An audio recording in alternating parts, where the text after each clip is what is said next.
Hai sobat, gimana kabar kalian? Semoga disehatkan selalu dan banyak rezekinya, amin. Jangan lupa untuk berlangganan. Dengan Anda berlangganan, Anda menjadi orang pertama di channel ini yang memiliki hak istimewa. Pada kesempatan kali ini, Sabta Novel akan melanjutkan Tales of Herding Gods episode 236-240. Jika kalian penasaran, yuk mari kita masuk ke alur ceritanya.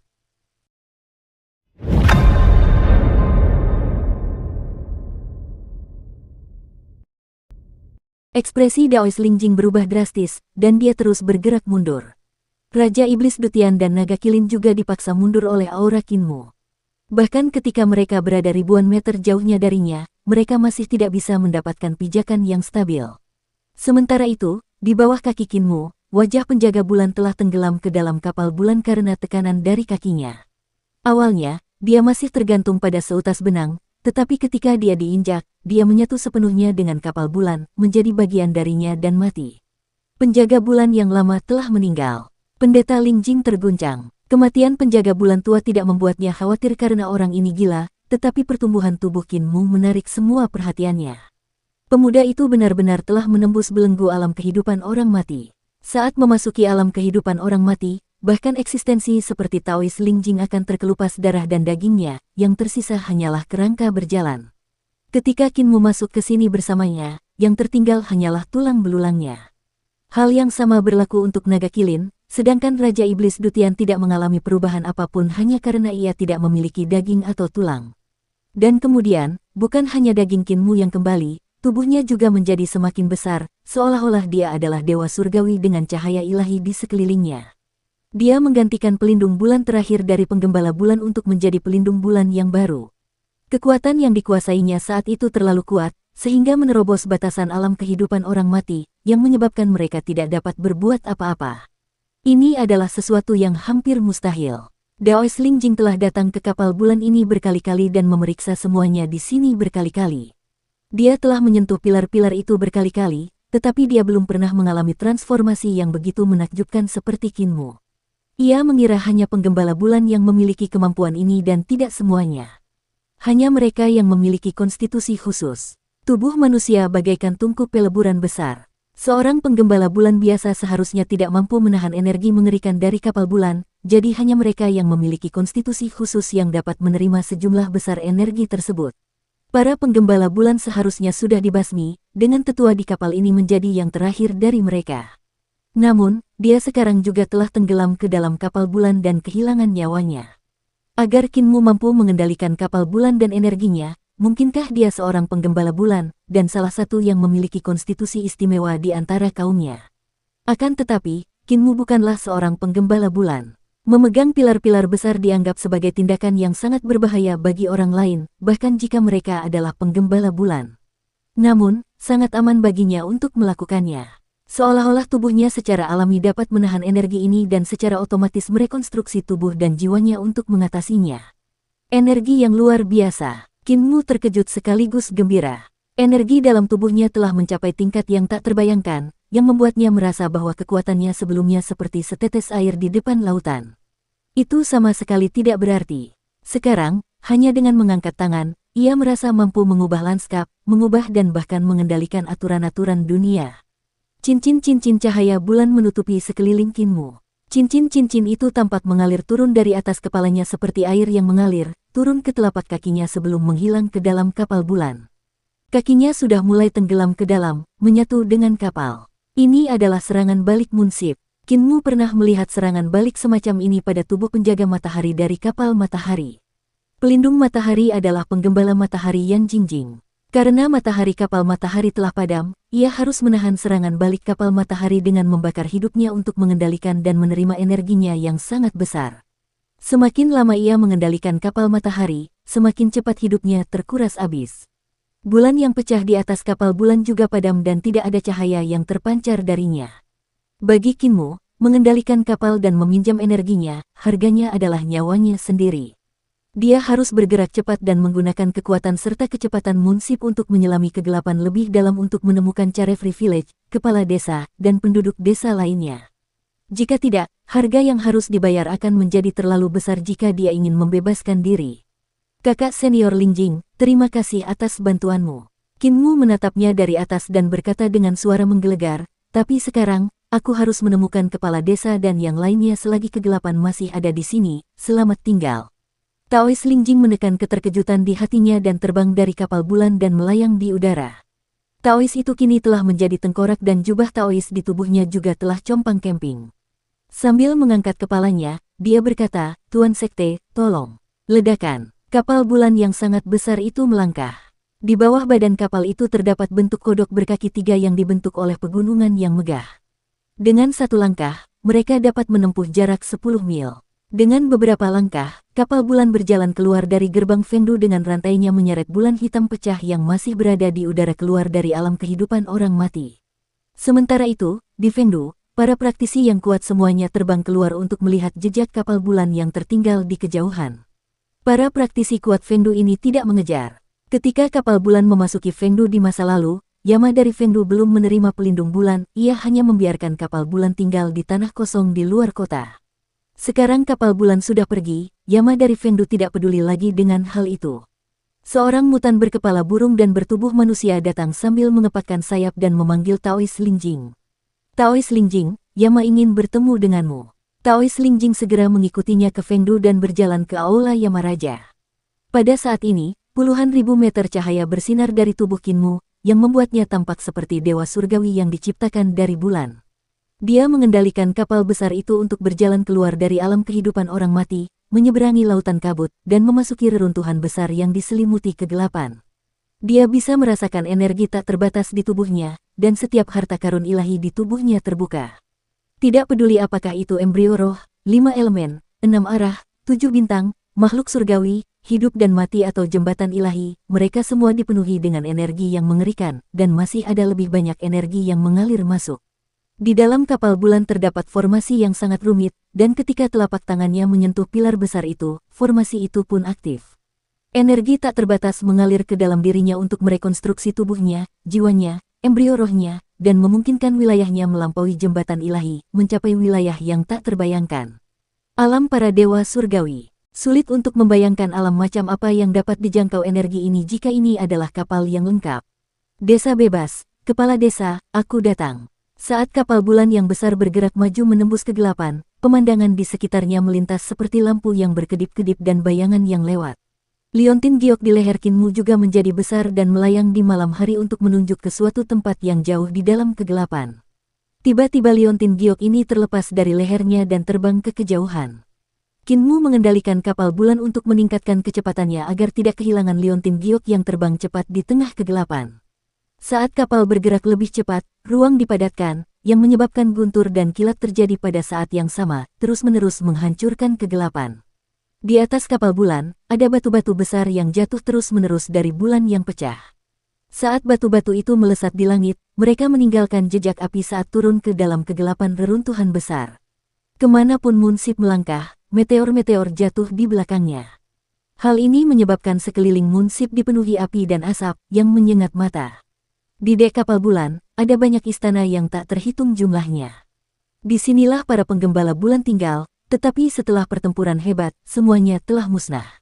Penggembala bulan terakhir adalah pelindung bulan, tetapi bahkan ia pun ditelan oleh kapal bulan saat Kinmu menjadi pelindung bulan yang baru. Raja Iblis Dutian dan Naga Kilin bersembunyi di istana yang belum runtuh untuk menghindari aura Kinmu yang mengguncang dunia. Naga Kilin segera menutup matanya dari semua guncangan dan tertidur. Raja Iblis Dutian tidak mengantuk, jadi dia melihat keluar dari jendela istana. Dia bisa melihat Kinmu yang agung berdiri di tengah pilar-pilar itu seperti gunung yang tinggi. Kekuatannya telah terwujud menjadi cincin-cincin cahaya bulan yang jatuh di tubuhnya, dan cincin-cincin itu sangat menakutkan. Dunia ini tidak serendah yang kukira. Artefak dewa ini membutuhkan jalan, keterampilan, dan seni ilahi yang sangat mendalam. Itu bukan sesuatu yang dapat diciptakan oleh peradaban biasa. Tatapan Raja Iblis Dutian goyah, dan dia merasa bingung. Apakah aku benar-benar akan menyerbu dunia seperti itu? Yang membuatku khawatir sebenarnya bukanlah ketinggian yang telah dicapai peradaban dunia ini, tetapi hal yang telah menghancurkan sesuatu seperti itu. Monster yang tak terhitung jumlahnya dalam kegelapan reruntuhan besar terkejut dan menyerbu. Meskipun monster ini berukuran besar, mereka tidak sehebat kapal bulan. Mereka seperti semut dan juga lambat. Kapal bulan menghancurkan semuanya, dan di antara ledakan yang terus-menerus, suara berderak juga samar-samar terdengar. Sulit untuk mengatakan berapa banyak organisme misterius yang telah diratakan menjadi panekuk dan berubah menjadi tumpukan bubur dalam kegelapan. Ada banyak iblis yang menerkam ke arah kapal bulan, dan suara-suara iblis dapat terdengar. Para iblis ini berusaha sekuat tenaga untuk menaiki kapal darat ini, tetapi mereka langsung terbunuh oleh petir yang diciptakan oleh gerakan kapal bulan, dan mayat-mayat mereka berjatuhan seperti hujan. Chandra Nafat Sansekerta, kapal bulan. Dalam kegelapan, aura mengerikan melonjak keluar saat sosok hitam menjadi semakin besar. Dengan bulu seperti awan, ia terbang dari kegelapan dan melompat ke lapisan guntur yang dibentuk oleh kapal bulan, membawa awan iblis untuk menyerbunya. Dari awan iblis tersebut, muncullah kepala-kepala iblis yang amat besar, dan kesembilan kepala tersebut menyemburkan api iblis ke arah Kinmu yang berada di tengah-tengah pilar tersebut. Kobaran api menerangi langit malam, dan tubuh iblis raksasa yang berguling ke awan dapat terlihat. Ia tampak seperti burung, tetapi juga naga banjir. Seolah-olah iblis itu adalah monster yang merupakan gabungan dari dua spesies yang berbeda.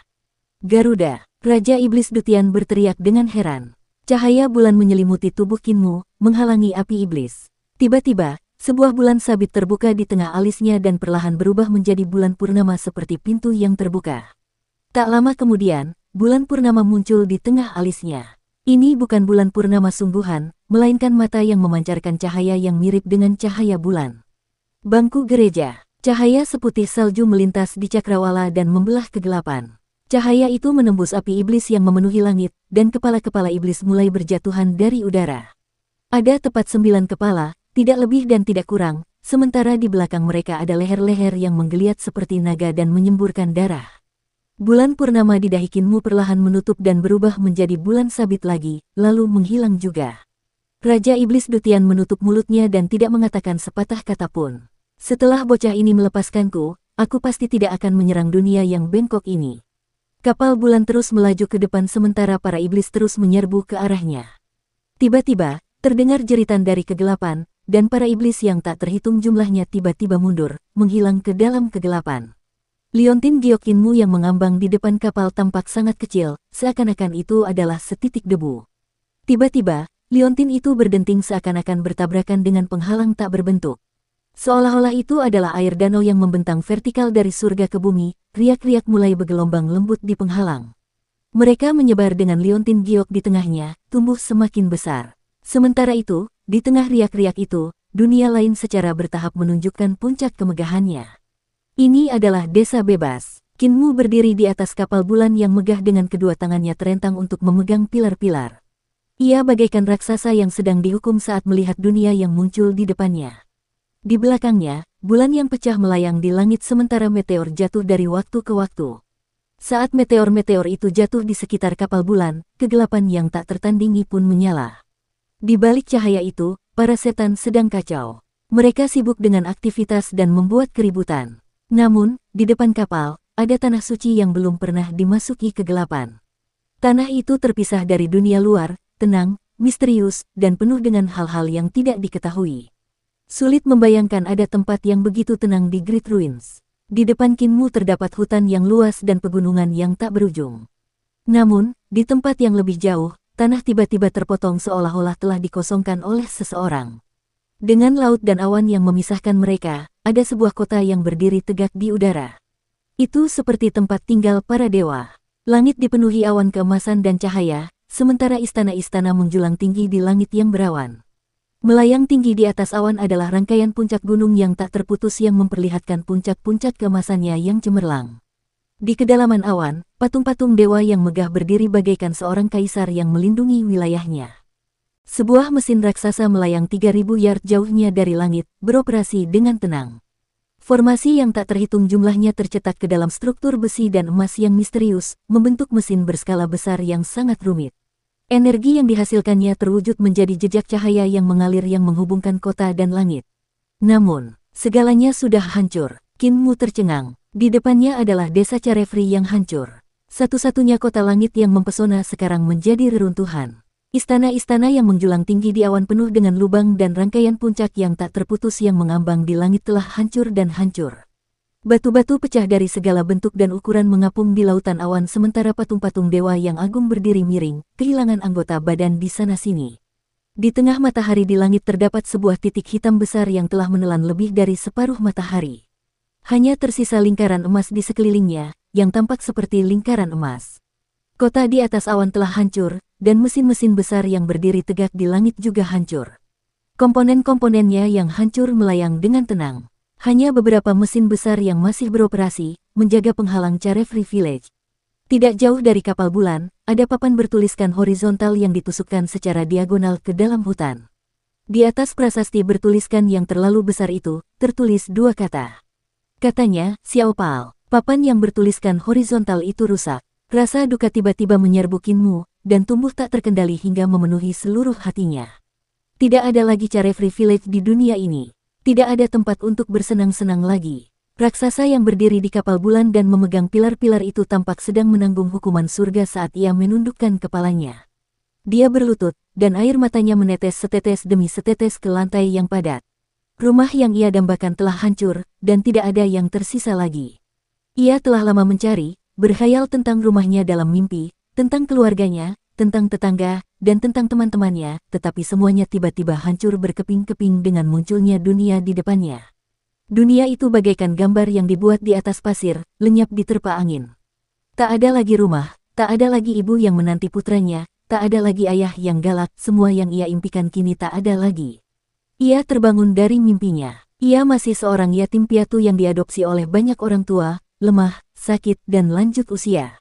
Kampung halamannya telah hilang. Raja Iblis Dutian mengangkat kepalanya dan melihat keluar jendela, melihat raksasa berlutut di antara pilar-pilar.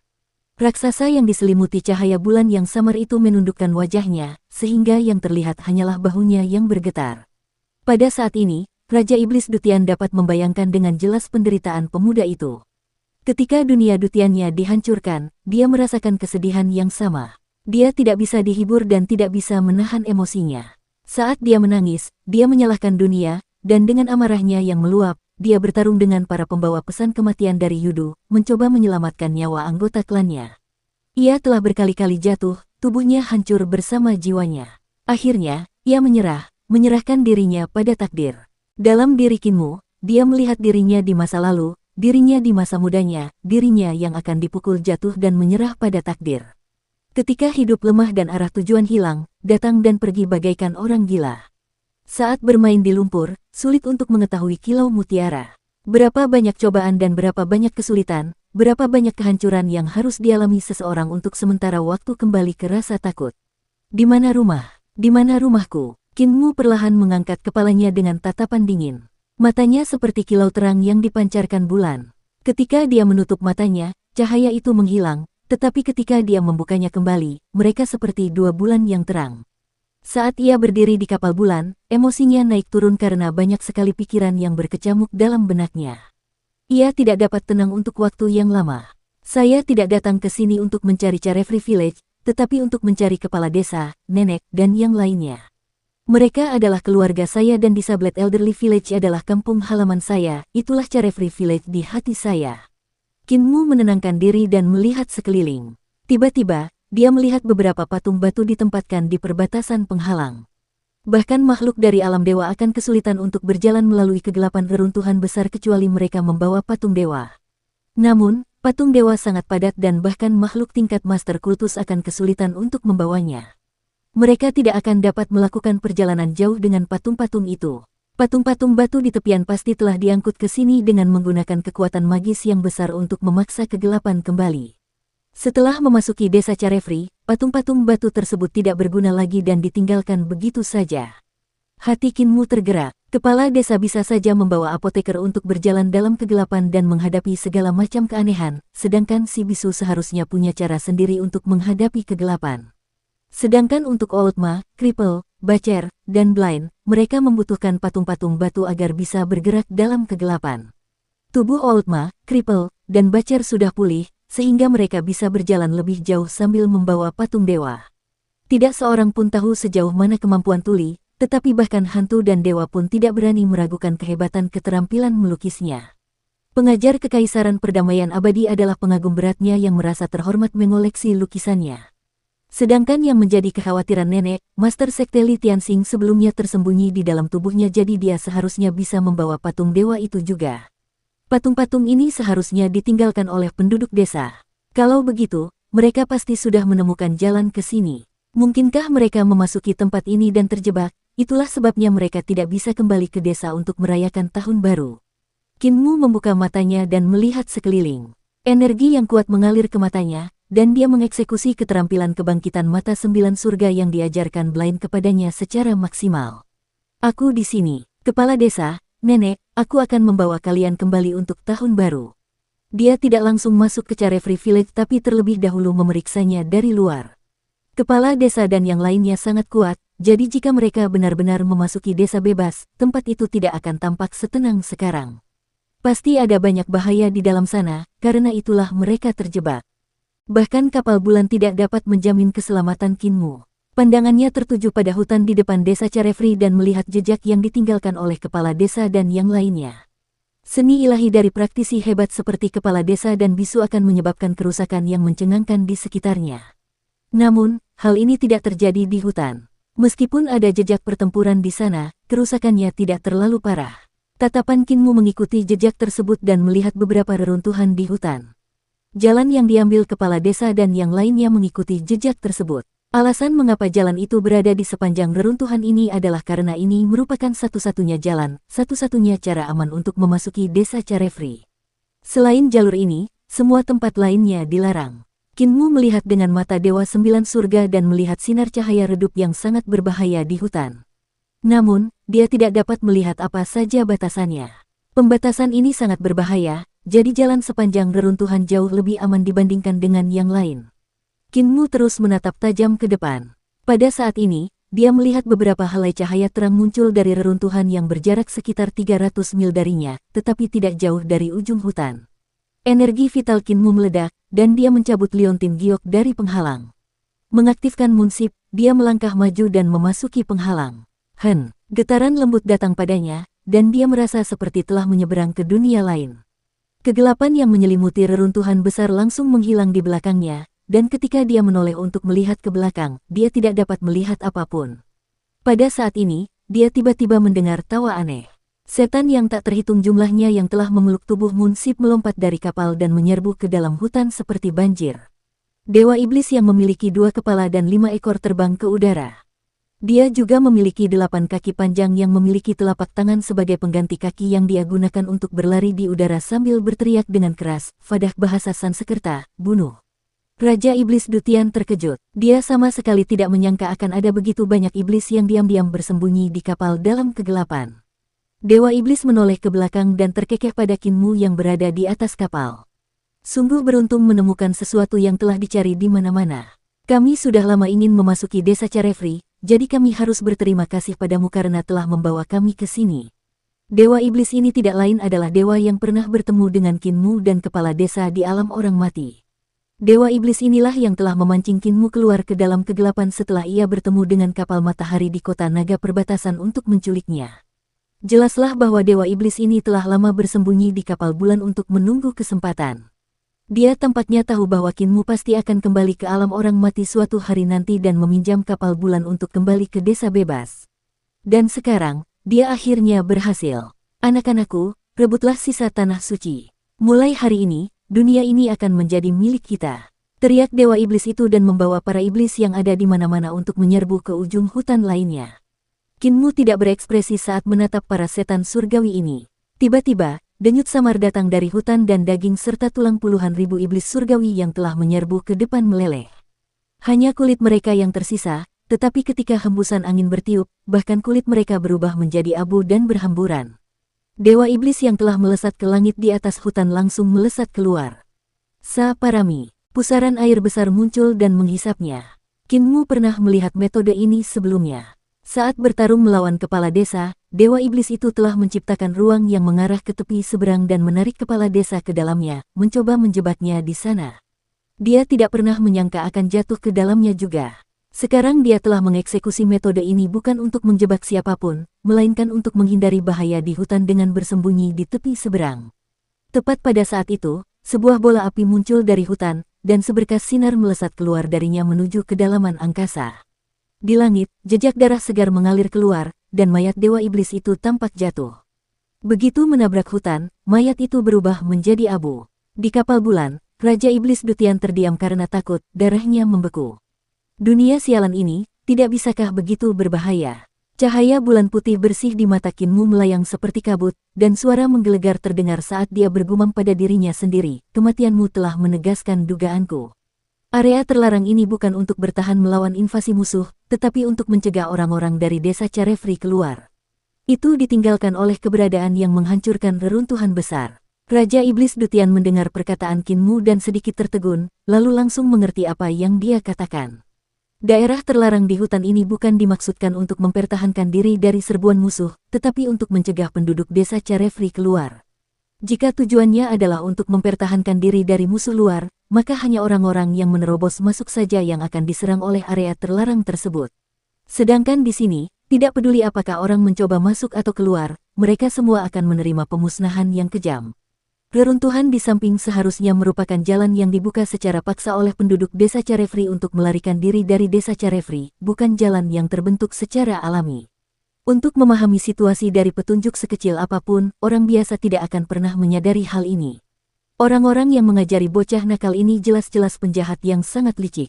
Raja Iblis Dutian menggigil tak terkendali. Jelas bahwa iblis surgawi yang menempel di kapal tidak luput dari deteksi Qin Mu. Alasan dia tidak mengungkapkan pengetahuannya adalah agar mereka menguji jalannya. Pemuda yang kejam dan jahat seperti itu pasti akan memiliki penjahat sejati sebagai gurunya. Raja Iblis Dutian mengamati area terlarang itu dan berpikir, hanya dengan kapal bulan, kita tidak bisa memasuki tempat ini. Kapal bulan terlalu besar, dan jika kita menerobos masuk, kita pasti akan memicu area terlarang itu. Jika area terlarang itu bisa dengan mudah melenyapkan Dewa Iblis wanita itu, menghancurkan kapal bulan juga seharusnya tidak terlalu merepotkan. Tepat saat dia memikirkan hal ini, kapal bulan tiba-tiba bergetar dan perlahan-lahan berjongkok. Getaran besar mengguncang kapal berkaki 3 yang besar itu saat ia tergeletak di lantai dan berhenti bergerak. Raja Iblis Dutian segera merasakan aura Dewa Surgawi di sekitar Qin Mu menghilang, dan dia menghela napas lega. Jika Qin Mu telah mendorong kapal bulan ke area terlarang, bahkan dia akan hancur. Meskipun Qin Mu telah melihat kehancuran desa Carefree, dia masih memiliki akal sehatnya, yang membuat Raja Iblis Dutian tercengang. Dia lalu menendang naga kilin hingga terbangun. Naga kilin menggelengkan kepalanya dan mengikutinya dari belakang sambil bertanya dengan suara rendah dan teredam, gumpalan besi, di mana kita? Raja Iblis Dutian menjadi marah. Kau tidur sepanjang jalan dan masih punya muka untuk bertanya padaku. Naga kilin tersenyum. Kau juga tidak tahu di mana kita berada. Rupanya, kau juga tidur sepanjang perjalanan. Di tengah pilar besar itu, tubuh Qin Mu kembali normal, dan dia menarik kembali kakinya yang tenggelam ke dalam kapal. Badan kapal telah menyatu dengan kakinya, tetapi karena tubuh Qin Mu telah tumbuh sangat besar sebelumnya, ia telah meninggalkan jejak kaki yang besar setelah ia menyusut. Hal ini memungkinkannya untuk menarik kakinya keluar. Qin Mu berdiri, dan pikirannya langsung bergetar. Dia sangat lemah saat itu, dan harta karun ilahi yang telah dibuka oleh sejumlah besar energi dari kapal bulan tertutup satu demi satu. Hanya embrio roh dan harta karun ilahi 5 elemen yang tidak meninggalkannya. Energi kapal itu terlalu besar untuknya saat ini, jadi jika dia ingin mengendalikannya, dia harus menghabiskan kekuatan hidupnya sebagai gantinya. Yan Jingjing selalu tinggal di kapal matahari, jadi dia telah menghabiskan lebih banyak kekuatan hidup daripada aku. Itu sangat sulit baginya. Qin Mu menarik napas dalam-dalam 2 kali dan meminum beberapa pil roh untuk melengkapi tubuhnya. Ia kemudian berdiri dan berkata, Raja Iblis, naga gendut, mari kita masuk ke area terlarang ini. Raja Iblis Dutian menghela napas gemetar dan berkata, kau berencana menggunakan pengetahuan dan penglihatanku untuk menghindari bahaya dan menemukan penjahat di desamu. Qin Mu mengangguk, kamu adalah Raja Iblis dari dunia Dutian, Raja para Dewa Iblis. Pengetahuan dan visimu jauh lebih besar dariku, jadi hanya kamu yang bisa membawaku masuk. Raja Iblis Dutian tertawa terbahak-bahak dan berkata dengan bangga, benar sekali, hanya aku yang bisa membawamu masuk dan keluar dengan aman, kau boleh menjilati kakiku. Ekspresi Qin Mu sedikit berubah, dan Raja Iblis Dutian segera mengubah kata-katanya sambil tertawa. Aku bercanda, lihatlah dirimu.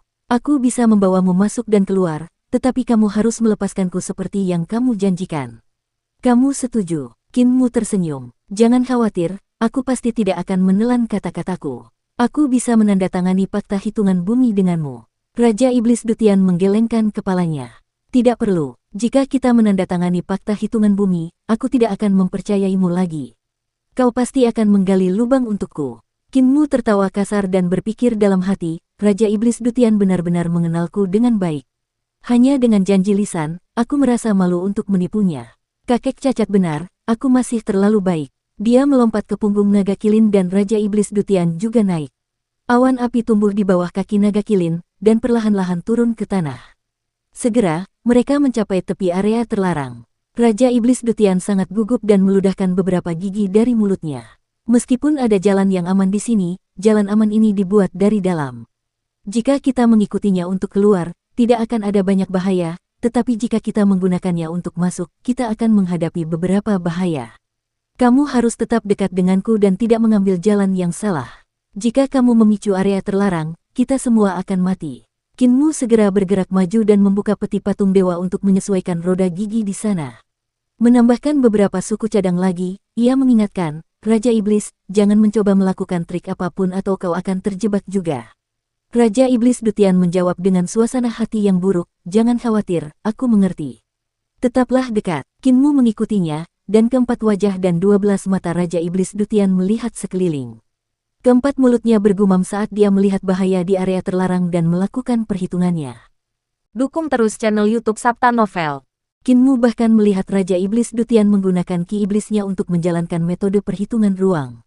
Angka dan rune yang tak terhitung jumlahnya bergerak di udara saat ia melakukan perhitungan yang sangat rumit.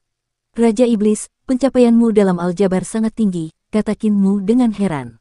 Raja Iblis Dutian menjawab dengan suasana hati yang buruk, jangan bilang. Jika kamu tidak mempelajari aljabar dengan benar, kamu hanya akan mengetahui bentuk sebagian besar seni ilahi tetapi tidak esensinya. Bisakah kau mengajariku? Tanya Qin Mu dengan penuh semangat. Aku punya kitab misteri tertinggi yang masih harus kupelajari secara menyeluruh. Kitab misteri tertinggi menggunakan simbol-simbol ramalan dari 8 trigram ramalan untuk mewakili 1, 2, 3, 4, 5, 6, 7, dan 8. Itu adalah sistem bilangan oktal yang cukup rumit. Raja Iblis Dutian berkata dengan heran, sistem bilangan oktal. Kamu harus menggunakan 8 trigram untuk menghitung, yaitu langit, bumi, guntur, air, gunung, angin, api, dan danau. Jika kamu menggunakan angka untuk menggantikannya, akan cukup merepotkan untuk menghitungnya, tetapi jika kamu menggunakan 8 trigram sebagai sempoa untuk mengoperasikan transformasi, itu akan jauh lebih mudah. Kita akan bicara nanti, jangan bicara padaku sekarang. Jika aku salah menghitung, kita semua akan tamat. Pencapaian Raja Iblis Dutian dalam aljabar tidak terlalu tinggi, tetapi terlalu mendalam untuk dipahami oleh orang normal. Sebuah kalimat yang diucapkannya tanpa berpikir membuat Qin Mu merasa telah tercerahkan. Dia telah mempelajari kitab suci misteri tertinggi akhir-akhir ini, tetapi dia tidak memperoleh banyak hal. Kitab itu terlalu mendalam dan menghitungnya sangat merepotkan. Akan tetapi, jika ia menggunakan 8 trigram sebagai sempoa, maka sempoa itu akan menjadi alat hitung yang sangat hebat. Semua masalah yang dihadapinya dapat dipecahkan dengan mudah. Tidak hanya ada sistem bilangan oktal dari 8 trigram ramalan. Ada juga sistem biner yin dan yang, sistem kuartener 4 fase. Qin Mu berhasil menyimpulkan banyak hal dari satu jawaban. Ada banyak fisika matematika dalam kitab misteri tertinggi, tetapi tidak ada alat kalkulasi yang tercantum di sana. Setelah mendapatkan saran dari Raja Iblis Dutian, dia akhirnya memiliki kesempatan untuk benar-benar memahami kitab misteri tertinggi sepenuhnya. Jika saya ingin melakukan itu, saya perlu memiliki formasi perhitungan, 8 trigram taiji. Qin Mu mengeluarkan kitab suci misteri tertinggi dan membacanya. Ki vitalnya berubah menjadi 4 fase yin dan yang sebelum membentuk rune dari 8 trigram ramalan yang melayang di depannya. Dengan tarikan tangannya, 8 trigram taiji terbagi menjadi 49 salinan. Yin dan yang berputar, 4 fase beroperasi, dan 8 trigram ramalan berubah. Jadi seperti itu cara kerja perhitungan Dayan dalam kitab suci misteri tertinggi. Qin Mu melihat diagram transformasi dan bergumam ketika angka-angka terbentuk di benaknya. Jangan terganggu, tegur Raja Iblis Dutian dengan wajah membelakanginya. Qin Mu segera membubarkan 8 trigram. Dengan Raja Iblis Dutian yang memimpin jalan, dia merasa dirinya aman. Bagaimanapun juga, Raja Iblis Dutian adalah penguasa dunia Dutian, jadi pengetahuan dan visinya jauh melampaui Qin Mu. Meskipun dia tidak memiliki kemampuan untuk menembus batasan di area terlarang ini, menghindarinya bukanlah hal yang sulit baginya. Selain itu, pembatas jalan di sepanjang jalan sudah ditembus oleh orang-orang dari dalam. Kepala desa dan yang lainnya juga telah menerobos pembatas dengan paksa, sehingga perjalanan relatif aman. Dalam waktu singkat, mereka tiba di reruntuhan pertama dan Qin Mu berhenti. Tempat ini adalah sebuah desa dengan hanya 4 rumah tangga. Panci, mangkuk, dan kompor semuanya masih ada di sini, tetapi tidak ada seorang pun yang tinggal di sini lagi. Qin Mu melihat 11 makam, tetapi tidak ada batu nisan yang didirikan. Makam tanah kuning itu besar, tetapi dia tidak melihat petunjuk siapa yang dimakamkan di dalamnya. Tempat ini aman, kata Raja Iblis Dutian. Qin Mu berjalan ke desa dan melihat sekeliling. Tiba-tiba, hatinya bergetar ketika dia melihat sebuah buayan di salah satu rumah tangga. Ada juga seekor kuda kayu dan beberapa pakaian bayi di tempat tidur yang terlihat sangat rapuh. Di dada salah satu potong pakaian dijahit kata Qin. Qin Mu mengeluarkan liontin giok yang juga bertuliskan kata Qin. Pemuda itu memejamkan matanya cukup lama. Tidak ada air mata di matanya saat ia membukanya, karena air matanya sudah lama mengering. Apakah ini rumahku? Ia berjalan melewati tungku dapur dan melihat panci-panci yang tergantung di atasnya, mangkuk-mangkuk yang tertutup di atas meja. Ia ingin menemukan lebih banyak barang, untuk memperoleh lebih banyak informasi, tetapi tidak ada petunjuk lagi. Dia tiba di pintu dan tiba-tiba membeku. Dia berdiri di sana tanpa bersuara. Ada tulisan, "Si", yang ditempel di pintu. Meskipun tidak ada angin dan hujan di sini, seiring berjalannya waktu tulisan tangan itu memudar. Kata, "Si", ini berarti bahwa pemilik rumah ini telah menikah. Mereka menikah tepat di area terlarang ini. Kuda kayu kecil di halaman ini pasti telah dipersiapkan untuk anak yang belum lahir oleh pemilik rumah ini. Pakaian yang halus seharusnya juga telah disesuaikan untuk anak itu. Sudah waktunya pergi, Raja Iblis Dutian mendesaknya. Setelah ini selesai, aku akan kembali. Aku tidak ingin tinggal sehari lagi di duniamu yang terkutuk ini. Qin Mu menenangkan emosinya dan terus berjalan masuk lebih dalam ke area terlarang bersamanya. 4 jam kemudian, mereka sampai di reruntuhan lainnya. Ini adalah kota kecil dengan sekitar 100 rumah tangga. Di luar reruntuhan, terdapat deretan demi deretan kuburan. Qin Mu berjalan-jalan dan melihat ada sebuah sekolah di kota itu, jadi seharusnya ada anak muda yang belajar ilmu di sini. Dahulu kala, tempat ini seharusnya ramai dengan orang-orang yang datang dan pergi. Meskipun ada area terlarang yang sangat berbahaya di luarnya, tempat ini seharusnya penuh dengan kehidupan. Namun di desa berikutnya, hanya tersisa 4 rumah tangga. Mereka terus maju, dan reruntuhan ketiga adalah sebuah kota. Potongan-potongan besar senjata roh yang hancur berserakan di seluruh tanah di sini. Jika ini dijual di Kekaisaran Perdamaian Abadi, seseorang pasti akan menjadi orang terkaya di dunia, tetapi di sini mereka hanya tergeletak di mana-mana. Mari kita lanjutkan, kata Qin Mu dengan sungguh-sungguh. Kita benar-benar mati. Suara nenek Si yang marah terdengar dari kejauhan. Dasar orang tua, kalian bahkan membuat wanita tua ini terjerumus dan mati bersama kalian. Di ujung hutan, raut wajah Blaine berubah serius. Ia menyandarkan diri pada tongkatnya untuk beristirahat sementara Bacar mengayunkan pisaunya. Di sekeliling mereka terdapat ruang berlapis yang terus berubah dengan cara yang aneh. Ruang ini berlapis, dan setiap kali berubah, pemandangannya pun akan berubah. Terkadang berupa hutan yang luas, dan terkadang berupa gurun yang panas menyengat. Terkadang berupa ombak yang meluap ke langit, dan terkadang berupa bintang-bintang dari luar angkasa yang berterbangan ke wajah mereka. Setiap kali berubah, hukum terlarang yang berbeda akan muncul. Ketika kekuatan batasan ilahi yang tersembunyi di ruang itu aktif, Bacar harus melawannya. Jagal berteriak marah, "Nenek buta, pinggangku hampir patah. Apakah kalian berdua sudah selesai beristirahat?" Si buta mendesah. "Aku sudah tua dan tulang-tulangku tidak seperti dulu lagi, biarkan aku beristirahat sebentar lagi." "Aku tidak jauh lebih muda darimu," kata Bacar dengan marah. "Lagi pula, tubuh bagian bawahku baru saja disambungkan kembali dan tidak sekuat dulu. Jika aku harus terus bertarung, tubuh bagian atas dan bawahku akan terpisah agar kau bisa melihatnya." Si buta berkata perlahan, "Nenek masih muda, biarkan dia yang mengambil alih." Suara tua terdengar dari mulut nenek Si dan mencibir, "Meskipun aku sangat kuat, tubuh istriku tidak akan mampu menahannya lagi. Istriku, biarkan aku mengambil alih tubuhmu." "Enyahlah," kata nenek Si dengan marah. Ekspresi Bacar dan Blaine berubah aneh. Penyakit nenek Si semakin parah. Setelah dia menemukan mereka dan mereka menghadapi bahaya berulang kali, Li Tianxing sering melompat keluar dan mengendalikan tubuhnya. Benih iblis semakin kuat dan kuat. Wanita tua Si akan digantikan oleh Li Tianxing cepat atau lambat. Perubahan ruang di sekitar mereka bagaikan dewa yang melempar dadu. Setiap sisi dadu melambangkan batasan ilahi, dan mereka berada di dalam dadu itu. Di sisi mana dadu itu mendarat, batasan ilahi itu akan aktif. Namun, ini bukanlah dadu bersisi 6, melainkan dadu yang memiliki 108 sisi. Kini mereka mendarat di sisi bintang-bintang, dan daratan di bawah kaki mereka menghilang saat lingkungan sekitar mereka berubah menjadi langit berbintang yang tak terbatas. Tidak ada apapun di atas mereka dan tidak ada daratan di bawah mereka. Bintang-bintang yang berkelap-kelip itu bukanlah bintang sungguhan, melainkan cermin. Tiba-tiba, cahaya dari bintang-bintang itu berkumpul dan menyinari ketiganya dengan suara dengungan.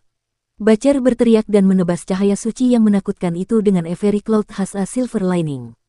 Cahaya suci itu terbelah menjadi dua dan menyapu tubuh mereka, menghancurkan semua yang tidak berada tepat di belakang Bacer. Nenek Si langsung berteriak, "Tuli, Tuli, cepat kemari." Di sisi lain langit berbintang, si Tuli menggambar dengan kuas dan beradu dengan bintang-bintang.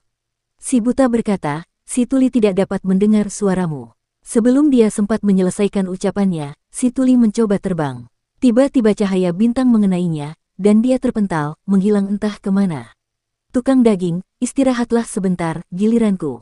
Suara Li Tianxing terdengar dari mulut Nenek Si. Jagal segera bergerak mundur, dan Nenek Si maju ke depan. Tubuhnya mengedarkan kitab suci iblis surgawi pendidikan agung dan dengan hati-hati mengamati perubahan ruang di sekitarnya. Bukan hanya mereka bertiga yang terjebak di ruang berlapis itu. Si Tuli, si Tuama, dan si Cacat juga terjebak, tetapi mereka berada di sisi dadu yang berbeda, yang membuat mereka sulit untuk berkumpul kembali.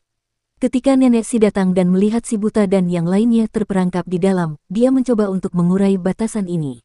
Namun yang mengejutkannya, dia juga terjerumus ke dalamnya. Kemudian, si Tuli menemukan jalannya ke sini dan juga mencoba untuk mengurai batasan ini tetapi malah tersapu ke dalamnya. Pembatasan ruang ini memiliki 108 batasan ilahi, tetapi administrasi pusat yang mengoperasikan formasi ini tidak berada dalam 108 sisi ini.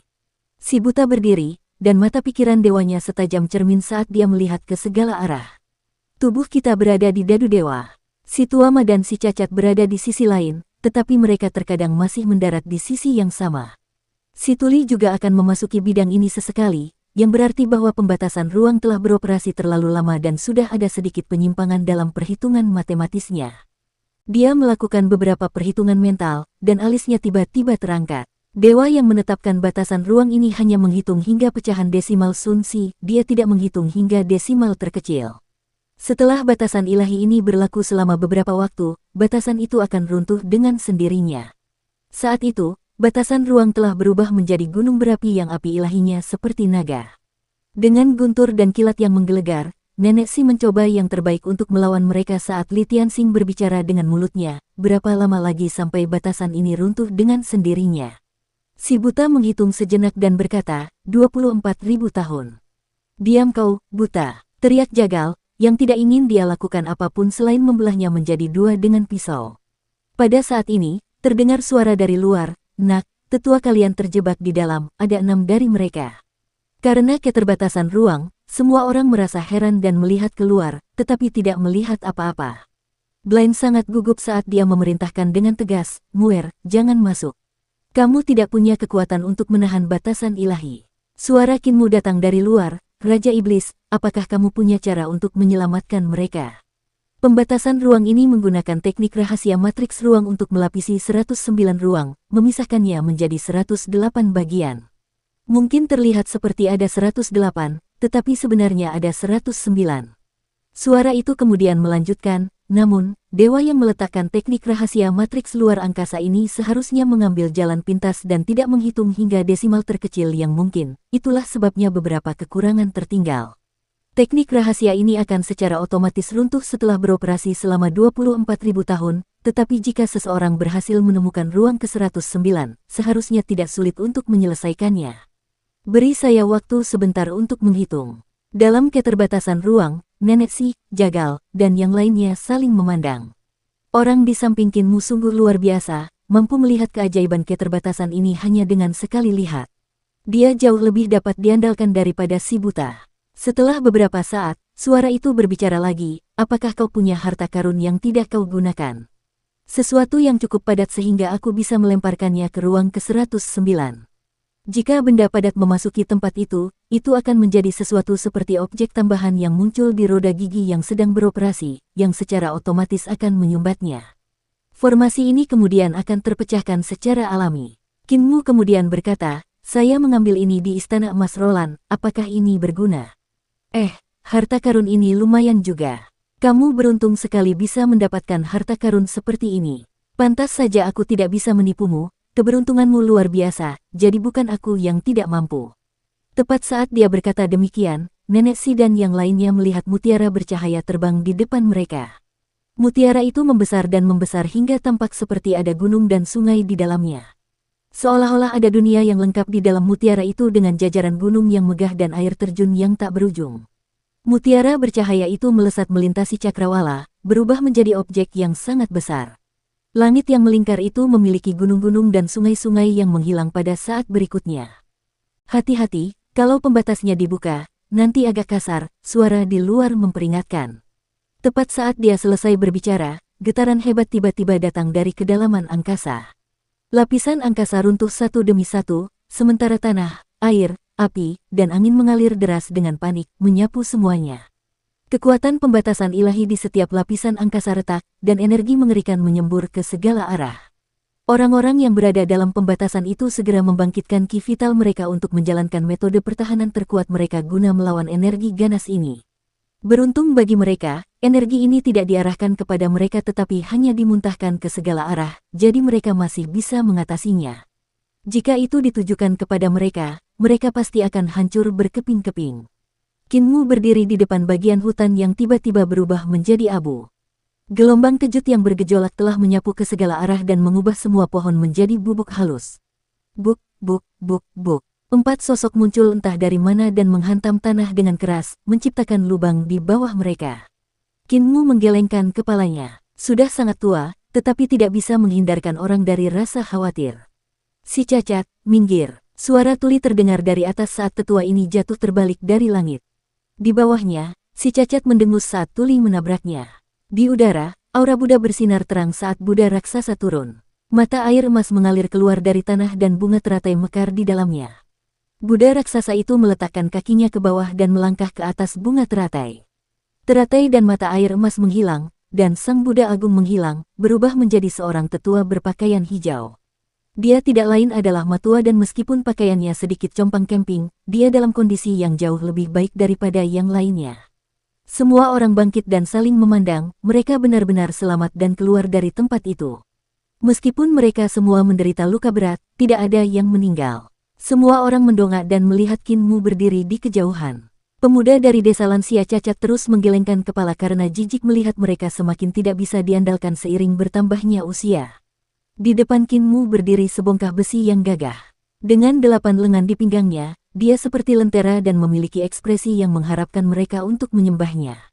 Di belakang Qin Mu ada seekor naga kilin yang gemuk seperti babi. Dia tampak seperti belum sepenuhnya bangun dari tidurnya dan lamban, tidak tertarik pada apapun. Muer, kenapa kau di sini?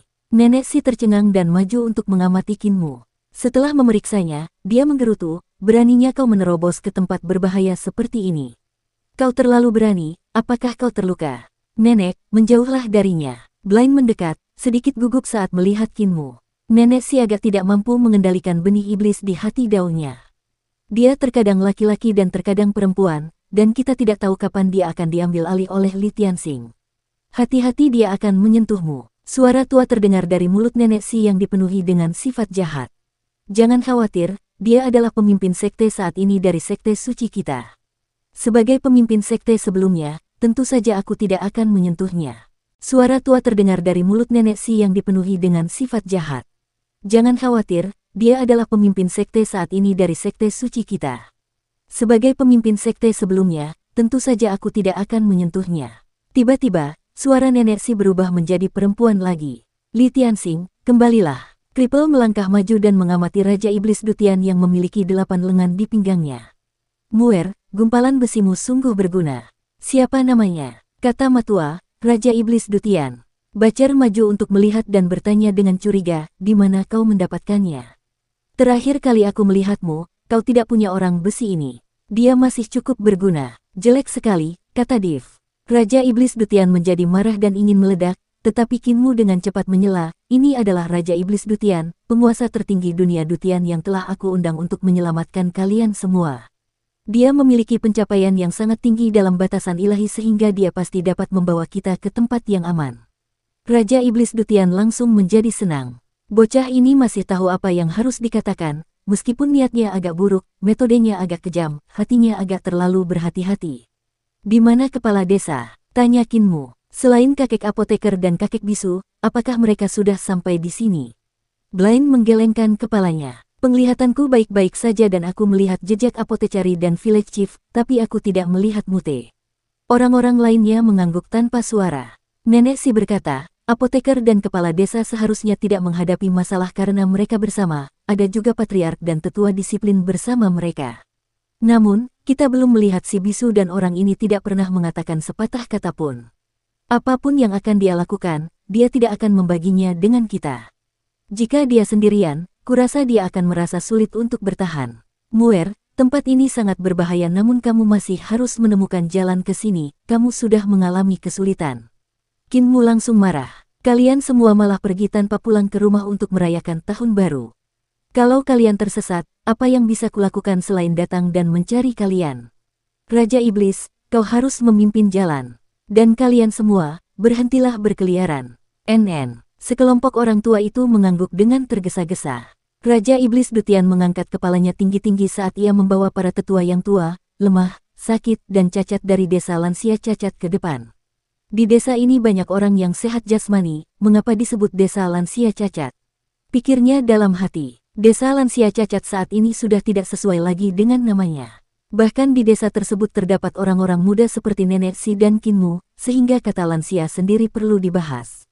Si Tuama, si Jagal, dan si Cacat sudah sehat jasmani, sementara Nenek Si mungkin masih cacat hatinya, namun tubuhnya baik-baik saja. Satu-satunya yang masih kehilangan bagian tubuh adalah buta, apoteker, kepala desa, bisu, dan tuli.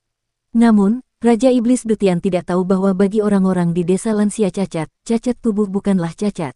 Cacat mereka yang sebenarnya terletak di dalam hati mereka. Kepala desa kelelahan karena tidak dapat memenuhi tanggung jawabnya, yang membuatnya patah semangat. Bahkan jika dia sehat, dia tetap tidak akan keluar dari reruntuhan besar. Apoteker telah mengiris wajahnya karena tekanan yang disebabkan oleh utang hubungan. Bahkan jika dia mendapatkan kembali penampilan masa kemasannya, dia tetap tidak akan berani keluar dan menghadapi orang-orang. Alasan mengapa Blaine terpuruk bukan karena ia menjadi buta. Dan meskipun Oultma telah mendapatkan kembali kedua tangannya, ia masih belum bisa menenangkan diri setelah kematian istri dan anaknya. Ia masih belum bisa memaafkan dirinya sendiri. Iblis hati Nenek Si, masa lalu si Cacat, kampung halaman si Tuli, masa lalu si bisu yang misterius, dan alasan si Jagal mengangkat pisaunya ke surga, semuanya adalah belenggu yang mengekang mereka. Cacat di hati mereka adalah cacat sejati mereka. Mereka telah terjerumus ke dalam masa lalu yang menyedihkan dan tidak mampu melepaskan diri darinya. Inilah alasan dibalik berdirinya di Sablet Elderly Village. Kalau saja anak yang dibesarkannya tidak lari, warga kampung lansia cacat itu sudah akan berdiam diri di kampung, menanti ajal menjemput, menggali lubang untuk mengubur diri. Kedatangan Kinmu perlahan-lahan telah menghidupkan hati mereka, tetapi bahkan dia tidak dapat membuat mereka keluar dari masa lalu yang telah membuat mereka cacat. Disabilitas sesungguhnya adalah ketika tubuh dan jantungnya cacat. Oleh karena itu, orang-orang ini hanya dapat mengandalkan diri mereka sendiri untuk keluar.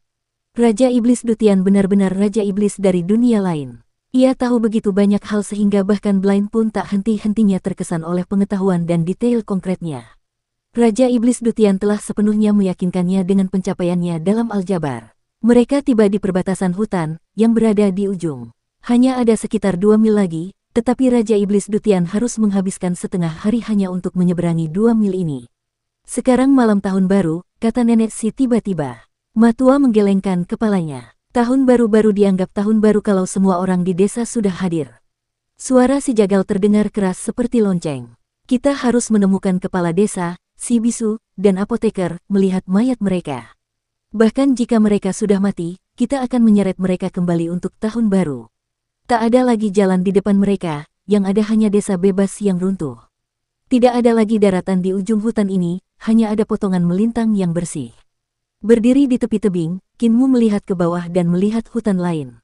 Dia tidak dapat menahan rasa tercengangnya. Hutan lain, dia berkata dengan heran, hutan ini tumbuh di tebing, jadi bagaimana pohon-pohonnya bisa tegak lurus dengan tanah? Raja Iblis Dutian melompat dari tebing dan berdebum keras saat dia berdiri tegak di samping. Tubuhnya tegak lurus dengan tubuh Qin Mu saat dia berjalan ke sana kemari. Segel di sini jauh lebih rumit dari yang kukira. Segel itu dibentuk oleh kubus yang menyegel desa Carefree di dalamnya, mengendalikan gaya elektromagnetik tempat ini. Kalian akan tahu saat kalian berjalan ke sini untuk melihatnya. Qin Mu dengan hati-hati meluruskan kakinya dan tiba-tiba merasakan gaya tarik di bawah kakinya. Menempatkan kakinya ke bawah dan mengangkat kaki lainnya, dia menyadari bahwa dia berdiri di sisi tebing tanpa rasa tidak nyaman. Tidak hanya itu, dari tempatnya berdiri, dia tampak seperti sedang berdiri di tepi tebing sementara Nenek Si, Matua, dan yang lainnya berdiri di sisi tebing. Hanya dia dan Raja Iblis Dutian yang berdiri di tanah datar. Dia melihat sekeliling dan sedikit terguncang. Dia melihat bahwa di sisi yang berlawanan juga terdapat hutan yang tegak lurus dengan tanah. Selain itu, langit di arah lain juga memiliki hutan. Situasi seperti ini bagaikan potongan-potongan tanah yang melilit Carefree Village dan membentuk bola berongga raksasa. Namun, jika dilihat dari geografinya, desa itu tidak tampak seperti bola berongga biasa. Desa itu tampak seperti kumpulan ribuan kubus dengan ketinggian berbeda, sementara di tengahnya terdapat Carefree Village. Setiap kubus merupakan 1000 mil hutan yang dilipat, dan setiap sisi kubus merupakan sisi sebaliknya. Seni ilahi semacam ini berada di luar apa yang dapat dibayangkannya. Bahkan eksistensi seperti Imperial Preceptor tidak akan mampu membayangkan bahwa seni ilahi semacam itu dapat ada di dunia ini, bukan? Gaya elektromagnetik di sini telah berubah. Blaine juga berjalan mendekat dan merasakan gaya tarik-menarik. Seni ilahi yang hebat ini bukanlah hal yang kecil untuk mencakup seluruh desa Carefree. Saya khawatir satu-satunya jalan keluar adalah tempat asal kita. Segel yang tak terhitung jumlahnya hanya untuk mencegah orang-orang desa Carefree keluar.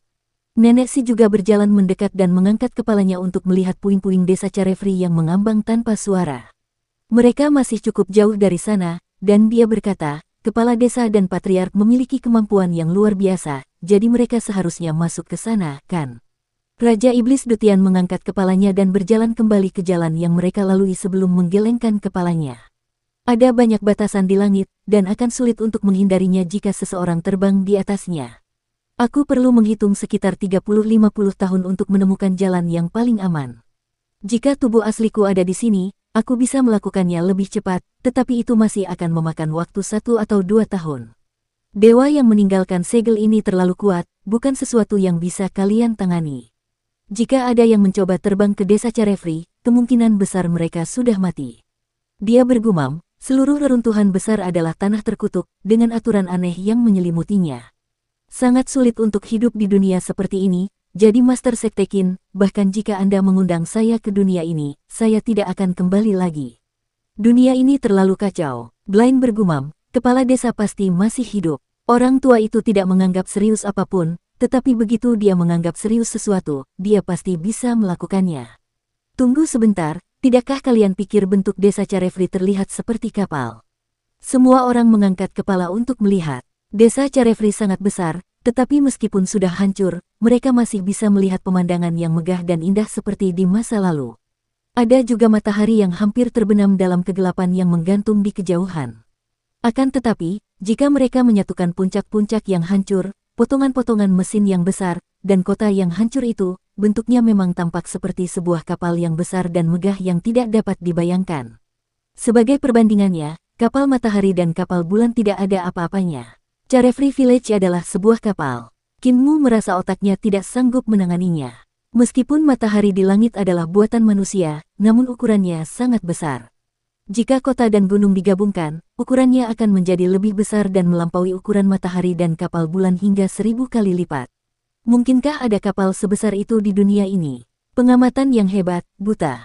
Mata si cacat berbinar, dan napasnya menjadi cepat saat dia menunjuk ke arah matahari yang setengahnya ditelan oleh kegelapan. Matahari ini seharusnya menjadi sumber energi untuk kapal ini. Itu adalah tungku pil yang sangat besar, tungku pil yang sangat besar. Nenek Si memutar matanya ke arahnya. Kamu tidak bisa membawanya pulang. Raja Iblis Dutian juga sedikit terguncang dan berkata pelan, tungku pil yang begitu besar, untuk apa kapal ini digunakan? Mengapa disegel di sini? Mungkinkah, hahaha, aku mungkin terlalu banyak berpikir. Dia tertawa kasar dan tidak berbicara sepatah kata pun. Kata Matua, kapal digunakan untuk mengangkut penumpang. Kapal membawa orang ke tempat tujuan, jadi kapal ini juga pasti punya tujuannya sendiri. Si tuli yang tadinya diam tiba-tiba berkata, bukankah itu desa bebas? Desa bebas itu bebas, jadi mengapa perlu tujuan? Kalau ada tujuan, itu bukan desa bebas lagi. Kalau bukan desa bebas, apa tujuannya? Semua orang saling menatap mata satu sama lain dan berkata serempak, desa bebas yang sesungguhnya. Kinmu tercengang. Tebakan para tetua desanya membuatnya semakin bingung. Desa bebas Riang, bukankah ini desa bebas Riang? Namun, apa yang dikatakan oleh Pak Tua Ma dan yang lainnya masuk akal. Karena kapal sebesar itu dibangun, pasti ada tujuannya, dan tujuan kapal ini mungkin benar-benar desa bebas yang sebenarnya. Namun kapal ini ditemukan oleh musuh yang telah menghancurkan dan menyegelnya. Orang-orang yang cukup beruntung untuk selamat mencoba melarikan diri dari segel tersebut tetapi akhirnya menderita korban yang sangat banyak. Mereka kemudian menghabiskan waktu bertahun-tahun untuk membuka jalan keluar. Para iblis dalam kegelapan juga mencari Carefree Village dan bahkan mengira bahwa ini adalah Carefree Village. Namun, ini hanyalah sebuah kapal yang menuju ke Carefree Village. Jika desa bebas Riang tidak ada di sini, di manakah desa bebas Riang yang sebenarnya? Kinmu bingung, di mana sebenarnya kampung halamanku? Apakah ada anggota klanku yang selamat? Pikirannya kacau, dan pada saat itu, cahaya perak melintas di langit. Sebuah perahu perak terbang keluar dari kota, dan di atas perahu perak itu berdiri bisu yang sedang memegang peti kayu. Di atas perahu itu juga ada dua orang tua berambut putih, seorang pria tanpa wajah, dan seorang pemuda. Si bisu mengendalikan perahu perak itu, terbang lincah di udara untuk menghindari larangan ilahi di langit. Raja Iblis Dutian tercengang. Jalan yang ditempuh perahu perak itu sekarang adalah jalan teraman yang harus ia hitung selama puluhan tahun. Perahu perak yang mengangkut manusia ini melakukan perjalanan bolak-balik di antara batasan-batasan ilahi. Ia bagaikan seekor ikan yang pintar pergi ke segala arah untuk menghindari segala macam bahaya. Setelah beberapa saat, perahu perak itu turun dari langit dan mendarat di depan kelompok itu. Apoteker menggendong kepala desa dan berjalan menuruni perahu sementara kepala suku muda itu menggelengkan kepalanya. Mengapa kamu harus menggendongnya? Dia jelas bisa terbang sendiri. Apoteker itu tertegun dan membaringkan kepala desa di tanah sambil tersenyum. Saya sudah terbiasa dengan hal itu. Kinmu dan yang lainnya segera maju, dan Mute membuka peti kayu itu. Perahu perak itu meleleh dan berubah menjadi butiran-butiran perak yang berdenting-denting di dalam peti kayu itu. Mute menutup-tutupnya dengan cekatan dan mengambil peti itu. Ketika dia melihat semua orang berjalan mendekat, dia menyeringai dan melambaikan tangannya. Semua orang maju dan mengelilingi para pendatang baru, penuh dengan segala macam pertanyaan untuk semua orang, terutama bisu. Bagaimana dia bisa tahu tentang jalur aman yang bahkan Raja Iblis Dutian yang sangat berpengetahuan pun membutuhkan waktu puluhan tahun untuk menghitungnya? Apa sebenarnya yang mereka lihat saat mereka memasuki kota di langit? Apa tempat itu Carefree Village atau tidak? Apakah ada yang selamat? Semua orang hendak mengatakan sesuatu ketika kepala desa datang dan tersenyum pada Kinmu. Muer, izinkan aku memberitahumu sebuah kabar baik. Kami akhirnya menemukan nama keluargamu. Apoteker, serahkan barang-barang itu padanya. Apoteker menuangkan banyak barang dari kantongnya. Ada tanda pinggang, cermin perunggu, papan bertuliskan horizontal, cetakan, liontin giok, dan beberapa pakaian. Di semua barang ini, ada satu kata, Kin. Nama keluargamu adalah Kin. Apoteker tersenyum. Ada banyak barang seperti itu di kota itu dan kepala desa memintaku untuk mengumpulkan beberapa. Lihat tulisan tangan di sana, bukankah itu mirip dengan tulisan tangan di liontin giokmu?